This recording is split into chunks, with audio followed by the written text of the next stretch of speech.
Hello, and welcome to Confident HR Conversations, the podcast designed to help you navigate challenges of communicating in English as an HR professional with confidence and clarity. I'm Alena Konečná, and I'm glad you're here. In this episode, we're exploring how cultural differences show up in the workplace and how HR professionals can support expats and international teams with empathy and awareness. My guest is Dominika Miernik, a career and expat coach who has spent over a decade helping international professionals and organizations navigate cultural transitions, build inclusive teams, and create workplaces where everyone can thrive. Dominika combines her own experience of living and working in multiple countries with professional coaching tools to help HR professionals and leaders support expats in meaningful, practical ways. We talk about the most common struggles expats face when joining a new team and how HR can create a safe space for employees navigating cultural differences. So, Dominika, thank you so much for joining Confident HR Conversation with us today. Let's dive into it. So, my first question will be, what are the most common cultural misunderstandings that occur in the workplace? I know that you have a lot of experience. I'm curious about your observations. Yeah, thank you very much, Alena, for inviting me, and I am happy to share my experience with you. So it's a great question about what are the most misunderstanding. So I think the biggest misunderstanding in the workplace when it comes to working with global teams or with employees from different countries is understanding what is the communication style.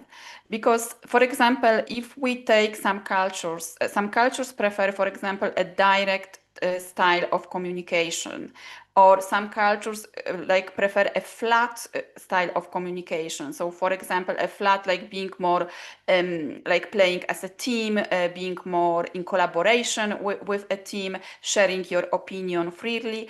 And some employees coming from those with direct style of communication can find difficult, for example, to be in a more hierarchical structure, like having this let's say instructions, what you have to do, how you have to behave. And on the other hand, for example, those coming from those more structural, let's say, groups can feel sometimes that they don't know exactly what they can do, or they can be perceived as disengaged because they are waiting for some instructions. So understanding exactly what is the communication style of, for example, if you are working in a global team, and if there are some misunderstandings, so speaking with those employees, how you can help them, how they can adjust to a new communication style, what they expect from manager or from other team members. Because sometimes you can see, for example, some team members not speaking at meetings because they are waiting. They are waiting to be asked to take to share their opinion. So understanding what is the communication style, definitely. Okay, thank you for explaining that, Dominika. So what I'm hearing is that the biggest clash is that the communication style in the communication style of a person, and but the communication style and culture within the team, within the company, right? And you mentioned hierarchical versus flat structure, where people are expected to communicate and interact in different ways, being it more direct, or on the other hand, being asked before actually sharing their thoughts or to give their contributions, which I can imagine can then create many assumptions within the teams about each other and why people communicate the way they do and not the way they are expected to. Yeah. Yes, definitely, because sometimes when you are speaking with someone with a direct communication style, for example, let's take people from Poland. we are quite direct in our communication. So this can be seen sometimes as being rude or looking for a confrontation, but it's not like that because this is how we communicate. So understanding, learning more about how people are speaking, how people are communicating, this can definitely help you to avoid misunderstanding and like understand why this person is using this tone of voice, why this person is using this kind of wording, why this person is sharing freely his or her opinion. So definitely, yeah, this can help you to not only have like um, create like a safe environment when you are working with global teams, or also like have more engagement from people who are like used to more hierarchical structures. Okay, so you mentioned that the first step for teams for the managers or HR leaders is to be aware of those differences and maybe look behind those patterns of communication that might be different from their own. What else can HR professionals do to create, as you mentioned, safe space for Mhm. multinational, multicultural teams? Yeah, definitely. When you have a new employee coming from a different country, he or she is relocating from a different country. So definitely, like checking in with this person, how this person is doing. So asking questions, not waiting until this person will come to you with the problem or with the challenge. So checking in with this person, having like a meeting, asking this person how are you doing, how are you integrating, are you facing any problems, is there something new for you, like and also normalizing the challenge of working in a new environment because when you are moving abroad. Everything's fine. Everyone is very professional, very kind, and I feel that yes, everything is going well. I really enjoy my time in the team. Yeah. So do you have like any, do you think that, do you have like any challenges or like what are your challenges when it comes to communicating or like speaking with your manager or with your colleagues? Um, yeah, so I've noticed that in the meetings, people talk a lot, more than I'm used to. And I've been feeling a little bit of a pressure on me. And I've heard some of my colleagues noticing that I speak a little bit less than others. Yeah, so that's something I'm not sure how to really tackle. Yeah. So like how are you finding the meetings like with your team? It's a little bit overwhelming. I'm used to more structure, where we really take turns and it's not as there's not so many people speaking, I guess, so openly. Mm-hmm. Yeah. And are there like any specific moments where are you feeling like unsure about what to say or how to take part in those meetings? Yeah, so I feel that I'm still quite new in the company, so it's difficult for me to give feedback on things.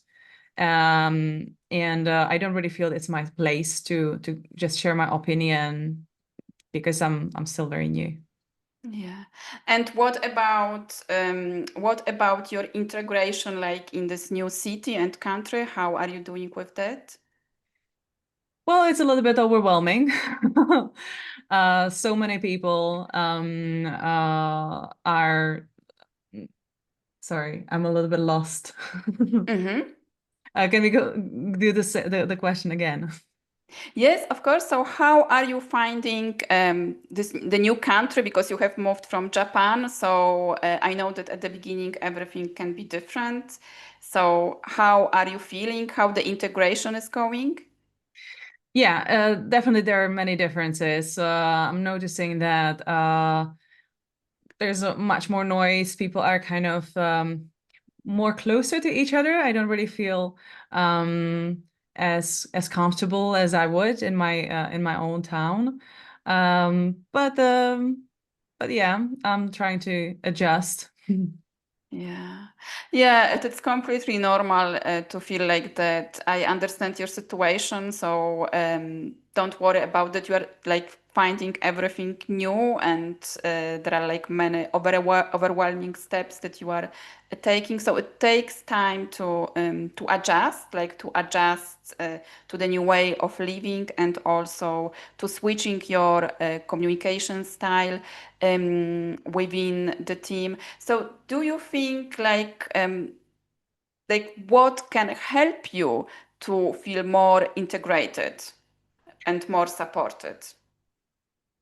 Yes, actually, I was wondering if there are other people coming from the same country, or yeah, if there are any communities that meet regularly or something. It might be nice because my family is also kind of isolated Mm-hmm. here because of the language, and to be able to speak our own language, to speak Japanese with other people around would be nice, not just for me, but for my family as well. Yeah, yes, definitely. This is a good idea. And yes, we organize like meetings with expat families, and also there is language class provided in your relocation package to your family members. So I will be in touch about that.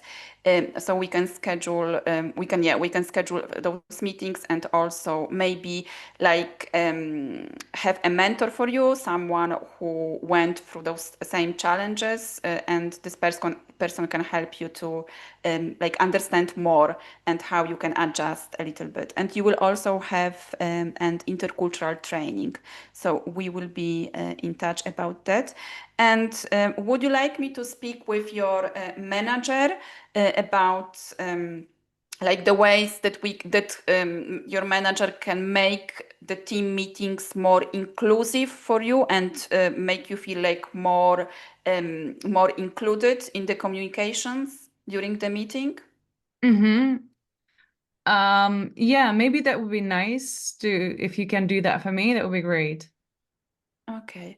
Okay, fantastic. So I will speak with your manager and I will be in touch regarding intercultural training and Italian lessons, let's say. Um, and um, and yeah, I will have this meeting with you again in 2 months' time, so we can schedule the time.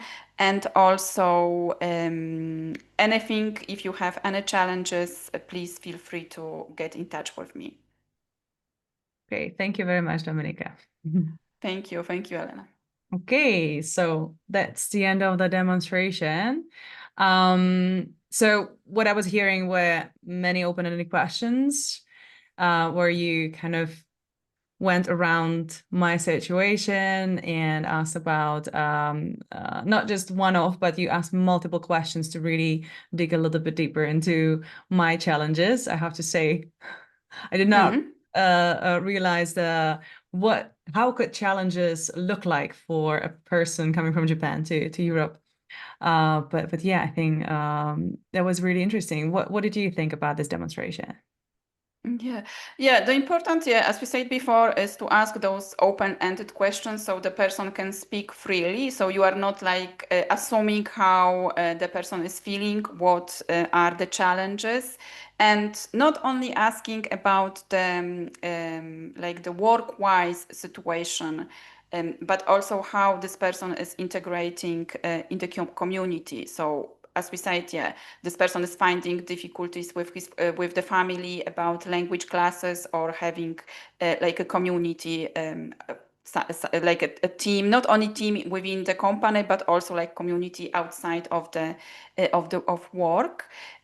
So this is important. So for example, and then when you are speaking, when HR speaking with a manager. So just remember to not like disclose all the conversation, but keep it like general when it comes to, because yeah, it is all about like the privacy, so don't share like too much details, but like in a general way about the communication within the team, how the communication can be improved, yeah, to include all the members of the team. Right. So kind of Mm. maybe be more specific about what the manager can do to create a safer space. Is that what you mean? Yeah, exactly. Yeah, yeah. Okay. Safer place, like more. So maybe having this, for example, if this our employee from Japan find difficult like to communicate because it is used like to more hierarchical communication. So maybe a team can have like speaking in turns, no, like sharing, asking questions and sharing, and everyone is sharing their opinion, not like that everyone is speaking at the same time, but like having turns, like to share your view, to share your point of view, so everyone can feel included. So have like more structured meetings. Yeah. So this can be one of the suggestions that HR can give to manager. Of course, this is like a potential way to do this. Yeah. Yeah. Okay. All right. So yeah. Sorry. Yeah, and I was also like when you are speaking with the new employee, so remember like to be not judgmental. You are not judging this person, and yeah, as we said, like normalize the discomfort because it's normal for everyone who is moving to a different. Even if you are starting working in a new company, so you have your own challenges, so it's normal to feel like that. Yeah. Thank you for adding that. And Dominika, I think that was also quite clear in the demonstration that you didn't just write off offered advice like you need to do this and that, or you have to be this and that because now you're Mhm. company, right? But you're creating a space, or you created a space for the person to simply share the difficulty and then maybe offered some possibilities how to adjust without necessarily changing the person's style completely, because that's something that might be uh, a little bit too much, right? To put this responsibility on the person to completely change their communication style. Yeah. Yeah, it takes time. So it doesn't mean that you have to like change completely and communicate in a new way, but some small adjustments, some small things that you can, and learning about the culture, like understanding why people are behaving like this. This is also very important. So then you can understand more. Yeah. Excellent. So if we have an HR professional listening in who might be just starting a position in a multicultural company, or having or leading or supporting a multicultural team, what could be one first step they could make Yeah. to support a team? Mhm. Yeah. Yeah. So like the first step, I think, is also like shift in the mindset of the manager or HR professional, because when you are starting working with international teams, so you think that the best way to do this is to treat everyone in the same way, but it's not the right approach. It's not the right mindset. The most important switch that you can do is to treat everyone like differently, support everyone differently, because everyone meeting this person where this person is coming from, or at the point that they are exactly right now. So understanding their communication style, as we said, understanding the culture, and understanding the challenges, because a person coming from Japan can have different challenges. That's, let's say, for example, a person coming from UK, a person coming from each country, no? So we have also different personalities, and those personalities are also like impacting how we are behaving and how we are communicating. So not being like that everyone is the same, but everyone is different, and I am going to make like tailored trainings or tailored meetings to this specific situation, to this person, to help this person like integrate more. So like switching the mindset, because when we are thinking working with cultures, with multicultural environments, so the first thing, it's like I am going to treat everyone in the same way as a person, but every person has like a different background and different reality. Yeah. Thank you for sharing that, Dominika. I think that can be quite counterintuitive. As you mentioned, many people feel that the best way would be to treat everyone in the same way, equally. But here's when there's the difference between equality and equity, right? When we meet, as you said, when we meet people where they are and where their particular challenges and maybe weaknesses and strengths are, which is much more, I guess, complicated approach, right? Because you really have to see the person for what they are, and not just like one of the group, but everyone is unique and has unique challenges and might need something else from the manager. Yeah, and I think also like being curious, as we said, and asking those open-ended questions. So this will help you like to understand, and listening. It's very important when the person is speaking about the challenges and the difficult situation. So this can help you to like understand more and what you can do like to support this particular situation. Yeah. So don't having assumptions, being curious, open-minded, and asking open questions. This can definitely help HR and also managers working with international teams. And this is also, let's say, when someone is coming to work in a different environment, this is also important. Ask questions. If you are not sure about something, always ask questions. Yeah, so then you will have more clarity about what you can do. I guess that applies to everyone and anyone. Yeah, exactly. Yeah. Not to start with an assumption, but to make sure to ask questions and clarify the situation. Yeah. Excellent. So, well, thank you so much, Dominika, for bringing up this topic, which is very relevant in today's world, and not just in terms of culture, but in terms of people's uniqueness, right? This can be applied also in terms of different types of diversity and differences between people and employees. Now, I'm curious if you can share with us, how can our listeners connect with you in case they would like to know more about this topic, and what are some ways that you can support them? Yeah, so you can connect with me via LinkedIn. So if you type my name, Dominika Miernik, you can find me, or my website, which is dmcoaching.eu. So I know that you will share the links. So please feel free to get in touch if you have any questions. So how I can support people? So I can support people when it comes to developing their career and professional life in a new country, or help them to integrate more in new environments. So if you are feeling that you have those kind of challenges, or any questions or something, or maybe you feel unsure about something, about how to develop your career, please feel free to get in touch. And also on my website, there are some blog posts about intercultural communications and expat coaching. So this can help you as well.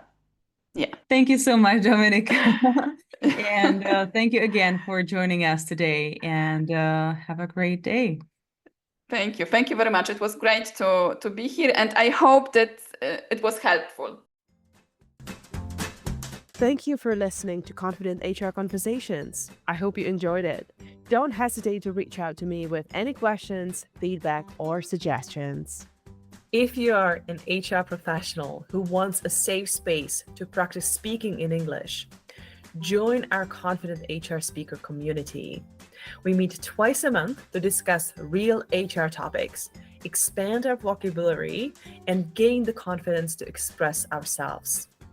Plus, You'll be supported and inspired by a group of other HR professionals who share your struggles and goals. Check the link in the description to sign up. Bye-bye.